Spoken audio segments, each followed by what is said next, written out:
work that it is doing, the number of persons that are employed to it, where it's coming from, and that's where I want us to go next. Okay, thank you very much. Yes, so we're gonna walk. We're gonna walk. Yes, we're gonna walk okay. and talk this time. Okay, all right.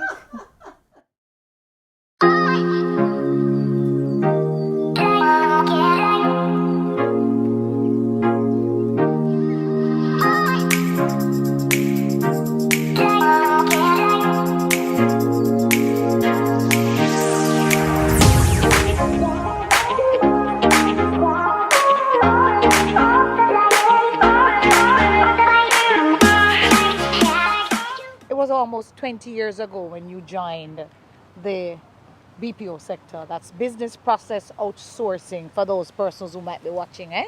Yeah. There were about what? 3,000 people? How many people we have now, and what role did you play? So actually I had applied for a job at the Port Authority of Jamaica, not really understanding what I was getting into. And I came and I realized I was here at the Montego Bay Free Zone. And interestingly, years before that, I would pass the free zone. I never imagined that I would work here. It was during the garment era, and you would see all these hundreds of persons leaving work in the evenings. And I never see myself in that space. But fast forward to 2004, and I came to the free zone as a client services manager. It was at a time when we were on the back of, the exit of garment manufacturing from the free zones. And we were in a transition phase. The free zone was almost empty. Our factory spaces were 70% vacant, and we had several vacant office spaces. And it was really a very difficult time. People didn't understand much about the call center industry. It was seen as telemarketing, the bothersome people who call you and harass you to sell you a product. And people just didn't understand much. So my first job was really to get the free zone on a path of financial stability, because with the decline in garment and the empty spaces, revenues were significantly low. And we were looking for ways to upgrade the existing facilities and to start earning more. So my first job really was to get the spaces that were empty occupied. So it started with what I didn't know I had in me, a kind of lobby effort. And the first thing was to get local people into the spaces that were traditionally used by garment. And I went to the board says no. Went to the Port Authority says you have to get the approval from your board. The board says no. So I had to go to the minister at the time, and our minister at the time was Philip Paulwell. And I went to the minister and I said, Minister, we have all these thousands of square feet of empty spaces, and we're not earning enough revenues to do anything, and can we start renting some of these spaces to local entities? And we started with that. And once we were able to do that and we started earning, a steady flow of revenues, my next job was to try to see what I could do for the contact center industry at that time. At the time, we were still in a monopoly. Even though the government had liberalized telecom, the quid pro quo was to keep the free zones in a monopoly with cable and wireless. So we had the monopoly. We didn't have the cybercrime legislation. We didn't have a lot of the policy framework that was needed. So the free zone kind of took on the role as the association lobby group. So we were implementing the Jamaica's Export Free Zone Act, but we were also busy promoting the sector, working towards getting the policy framework in place. We were working with Heart Trust. We actually started a kind of working group with Heart to develop the competency standards for training and developing persons. And, it was really laying the foundation and creating a contextual footprint for the growth of the sector in Jamaica. So, obviously, there needed to be a rebirth of the industry. And of course, you had additional businesses coming in. Where are we today in comparison to where we were then? It was a journey, various transitions. So thankfully, because the Port Authority is government and its mandate is really to not just make profit from business, but to grow the industry. We took it on ourselves to really invest in the growth and development of the sector. So we supported the transitions. We facilitated our clients in launching new business. Like I remember Patrick Casserly, who at the time operated e-services, he would come to us to help in whatever way we can when he was getting new businesses, and we did offer support where we could. We were involved in promotions, working with JAMPRO. We would go overseas to look for new clients to come into Jamaica, and if they didn't like the free zone, we would point them in the direction of other spaces, to the extent that when Vistaprint came to us in 2008, we actually pointed them towards Barnet Technology Park. So, we were involved in the growth. We were supporting the growth in Portmore at the time. Port Authority had built the Portmore Informatics Park. And in 2010, when we were fully occupied, 100%, ran out of space, we actually went to the Port Authority with a new proposal to expand the Montego Bay Free Zone as well as Portmore Informatics Park, and we ended up getting this 63,000 square foot building. Which is, who is operating here? So we have Concentrics here, we have Unit Vacations, and that in itself is a story as well, and we have At Point. So we have 3 centers operating here. Wow. We also have converted a lot of the spaces that we had for garment manufacturing. We've converted them to house BPO. So over time, we converted over 250,000 square feet of what was factory spaces to create business process outsourcing spaces. And how many people work, for instance, in the sector in Montego Bay? So we have, I would say, over 25,000 persons employed in Montego Bay. In this free zone alone, we have just about 10,000 employees. We have actually continued to grow because we have had migration of clients who have left us to go into private spaces like Conduent. They were ACS and they were Xerox before. They actually migrated from here, leaving us with 130,000 square feet of space that we've since filled. We've had Vistaprint migrating to Barnet Tech Park. We've had Advanced Call Center Technology also migrating. So, we have a steady flow of clients that have come here, that have migrated and gone into private spaces. So we operate almost like an incubator, even though we have an incubator specific for the enabling and growth of the industry. We also, within the free zone, provide that kind of support to enable a vibrancy and growth of the whole sector in Jamaica. So who usually benefits from an incubator? It's a smaller business operators? It's smaller businesses, it's new businesses, it's existing businesses who are looking to launch new products or new projects, or new clients. I see. You have also, over the years, received a number of awards and recognition for your work. One of them was you're the first woman, in fact, made history recently by being named to the Montego Bay Chamber of Commerce and Industry Wall of Fame. Yes. But just before that, you were also named the Nearshore America's Executive of the Year. So yes, you have been getting awards upon awards upon awards. You have like a place in your house where you put all these things. It's an idea that I need to materialize. But yes, I don't really have a specific place in my home. But before that, I did the first real and solid recognition that I got was from the Gleaner.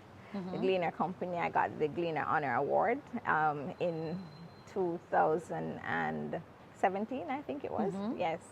And that really kind of brought into focus, the contributions that I was making. Because actually, I didn't really see it. To me, it's just a job. And I come to work with a lot of passion, and I have a big vision. When I came here, I adopted the slogan, Jamaicans impacting the world. And it was necessary because locally, a lot of people didn't understand the industry. And overseas, we were trying to bring new business. We have since managed to bring in billions of dollars of Jamaican dollars of businesses, millions of US dollars, billions of Jamaican dollars into this industry. We've managed to transform the free zone into $1 billion industry in terms of earnings and revenues. And it was really through deliberate effort, deliberate strategies to grow, to identify those clients who could be impactful in our growth, who could work with us collaboratively, because we work with clients to build out spaces, we work with clients to bring in new business, we work with clients to grow themselves in Jamaica, we work with clients to launch new businesses, and we have seen the nurturing and growth and maturity of several of our clients over the years. Is the industry now the biggest employer? It's not the biggest employer, but it certainly is on a growth path towards that. We have seen through the COVID pandemic how we have pivoted our industry. The resilience that we saw, the collaboration that kept Jamaicans employed, and that was one of the reasons I got the Nearshore Americas Award, actually, because we were very proactive when the pandemic was approaching. Even before the pandemic was reported in Jamaica, the onset of the pandemic in Jamaica rather, we had gone to the government and made a proposal for them to look at ways that we could keep the industry operating should COVID get here. And that was, because we're operating a special economic zone, and that within itself recognizes the incentives within a framework of a geographic location. So we figured that if we were going to have people working remotely, we would have needed a policy change or some kind of waiver. So we had gone to the government seeking a bond waiver to allow for persons to work remotely should the pandemic arrive. And when the pandemic came, we actually developed our own self-reporting protocols that we shared initially with the Ministry of Health and Wellness, and eventually they adopted and they improved and implemented. We actually made requests to the government to regulate the industry under the Disaster Risk Management Act. And it was something that some of our members resisted, a few of them, but it was necessary. It was a necessary requirement to keep the sector alive and to be able to work with all of the different stakeholders, whether it was the police during lockdown, whether it was the Ministry of Health during their site assessments, whether it was the Jamaica Special Economic Zone Authority with the incentives and the shift to work at home customs. So we were able to get that designation as one, priority sector, one, essential services, and to get the coverage legal framework that would allow us to do the things that we needed to do. And you know that there was an infection in one of our members' sites, right, and that created a lot of public excitement. I don't want to call it outrage, a lot of interest and a lot of focus. And there was a lot of fear as well. And because people didn't really know how we were going to fare out during the pandemic. So people were thinking that they were being proactive in suggesting that the government should lock down the BPO sector. But I knew that if we close and we move jobs from Jamaica, we would not get those back. No, so you couldn't afford to So we close. couldn't afford it. And thankfully, we had a very good relationship with the government. We were having those dialogues with the highest level of government and getting the support that we needed. And when that time came, when the decision had to be made for a temporary closure, we were well prepared. And we were able to move 30,000 jobs during that period into remote work and save the sector. Congratulations and jubilations. You are a mother. Yes. With one daughter. Yes. My pride and joy. Yes. Yeah. How is she doing? What does she do? She's fine. She's an attorney at law. She owns her own. She has charted a course for herself. She actually, interestingly, when she was about 7 years old, she used to um, keep like a mock-up court in our yard where she was either a pastor or a lawyer, because she would have all these plants and all of these items in the yard that she was administering any kind of matter, whether it was delivering a sermon or trying a case. And it was from that age that I realized that she was ready to be a lawyer. Wow. And we kind of worked towards that. Yes. And she's an A student. She was an A student. She actually did GSAT in grade 5. Oh, she did? And got her first choice to go to Campion College. And she went to Campion and did very well. Fantastic. I want us to go into the incubator. All right, the incubator is that way. All right, yes. fine. You have been watching West Side JA. We'll be right back. All memorable moments include delicious food. Good food can transform the ordinary into extraordinary. We welcome more good times together, more memories we won't forget. Rainforests always I make delicious moments. So the Free Zone operated an incubator many years ago in collaboration with Cable and Wireless Jamaica. That incubator at the time helped to launch new businesses quickly in Jamaica. It actually helped to reduce the barriers to entry. And it was operated by Cable and Wireless. It was about 44 seats, and it had a different kind of model. Cable and Wireless used it to promote their subsidiary, Jamaica Digiport International, which really is one of the entities that was instrumental in building out the telecommunications infrastructure through that vehicle to support the Free Zone. So in 2015, when I looked at where the sector was going and the kind of growth path that we were on, I knew we needed a vehicle that would take us further. So at the time, Yanni Epstein was the president of the BPIJ at the time, and they were bidding for funding through the IDB to help to grow the industry, the cluster in Jamaica. And I saw the opportunity where we could restart the incubator. So long and short is, in 2015 December, we had the funding, we didn't have a space, and we were looking at losing the funding. And then suddenly a client told us that they were migrating to Kingston and they were going to give up the space. And overnight, I actually went and took some people off the G West site that they were working on the G West site, and I went and enticed them to come and help us build out the space. And they built out the first suite, and we were able to launch the first company at the start of January 2015. So it was 2016, right? We were able to launch the first company in January 2016. And it's been on a journey since. It's 220 seats. It has grown from 200 to 220. We've launched 10 firms. We've had 10 firms coming through this incubator, some of whom have migrated to Kingston, have stayed in Montego Bay at different private sector sites. Some have stayed here in Montego Bay Free Zone.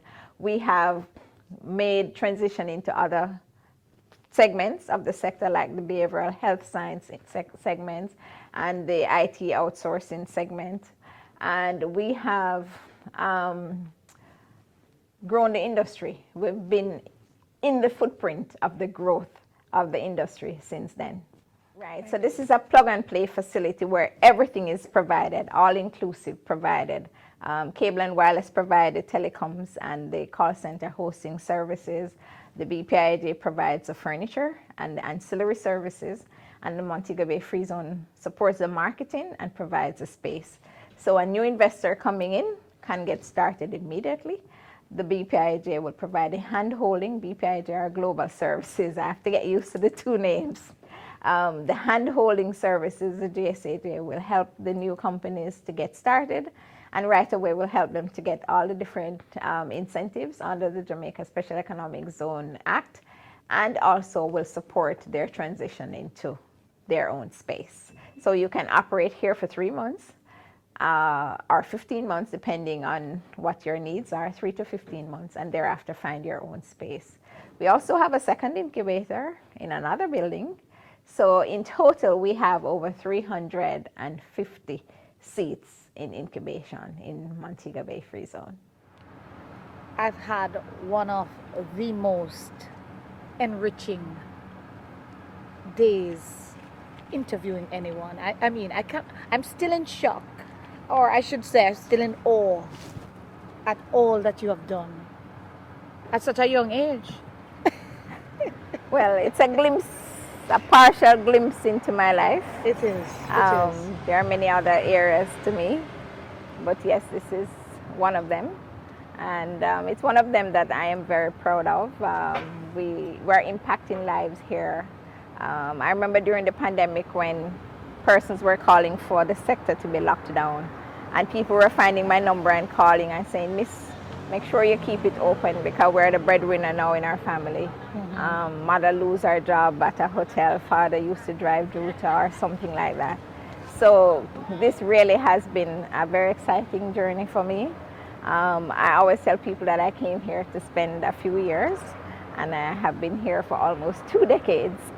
But it has been exciting, and I have grown myself. When I came here, I was a client services manager, and I've grown. I became the operations, then the vice president, AVP, and now I'm not just supporting business process outsourcing, but logistics as well, which has in itself a wealth of excitement ahead. I mean, we're looking to the Port Authority, I would say, has been part of the contextual journey of the BPO sector in terms of the policy framework, in terms of the supporting infrastructure, in terms of the transitions that we've made within the sector, and really just giving support overall to the sector, whether it is here at Montego Bay Free Zone or in Portmore. Many of the firms that you see out there either started in our free zone or we help to host them when they come to Jamaica. We're looking to do the same for logistics.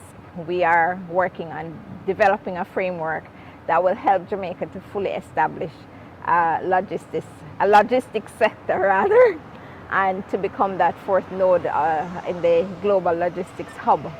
So this is an exciting journey for me in terms of what I have done. In terms of what we've done at the GSAJ, we've changed the name to be more encompassing and to be more far-reaching in terms of the kind of support and advocacy that we give this sector. We've launched, during my presidency, I launched a new platform called Outsource to Jamaica. And that platform helps to not just support the marketing of the industry, but also, you know, the engagement with overseas firms, the engagement with local providers, widening the net and the cluster to support and to bring in to focus all of the other service providers that have made this sector successful. Thank you. Thank you very much. This has been a journey, and it's been my pleasure.